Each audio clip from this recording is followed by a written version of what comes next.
अहो समेत बाप, खत आणला म्हणलं खत. अहो आपली मक्का अजून लहान आहे.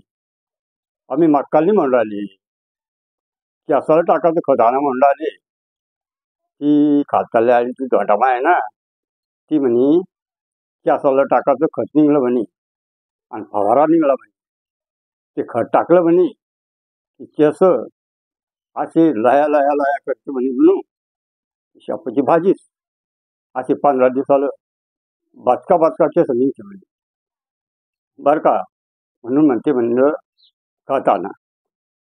काय गड्या सांगायची माय, आता येडी का बावळी.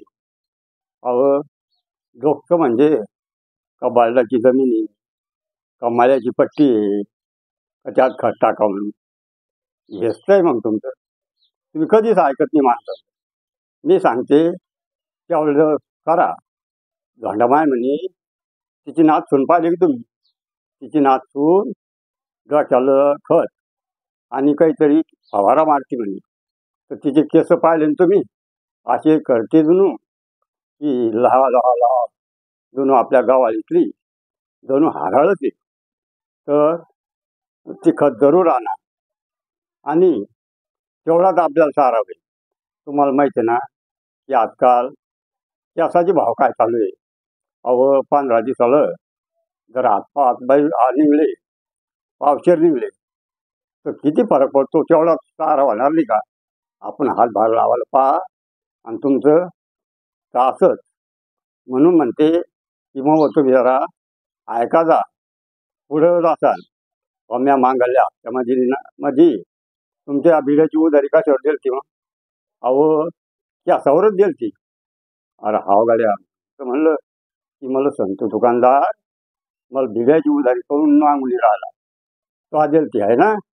हा म्हणत म्हणते की खत आणा फवारणी आणा.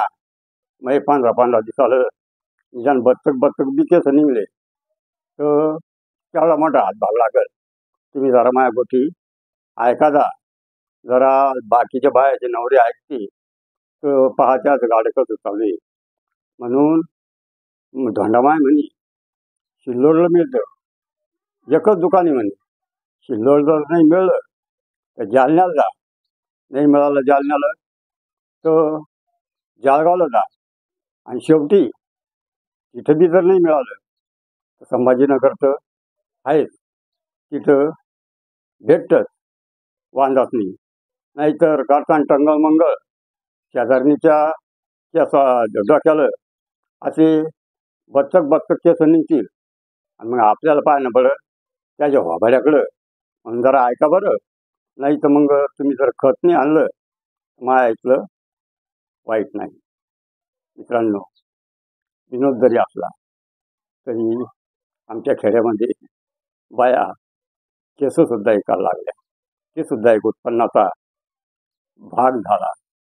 मक्का पूर राहिली सरकी पूर राहिली सोयाबीन पूर राहिली आणि आता बायाला इकाला केससुद्धा पुरू राहिली अशी आता भानगडी झालेली आहे. तर विनोद जरी असला तरी आजकाल खरंच असं खत निघलं बाया जरूर टाकणार आहे. म्हणून हा एक विनोदाचा व्हिडिओ टाकलेला आहे. तुम्हाला हा व्हिडिओ खरोखर जर आवडला असेल तर माझ्या व्हिडिओला लाईक करा, इतर ठिकाणी शेअर करा. तुमच्या काही कमेंट असल्या तर जरूरच करा आणि तुमच्या कानडीच्या चॅनलला सबस्क्राईब करायला विसरू नका. धन्यवाद.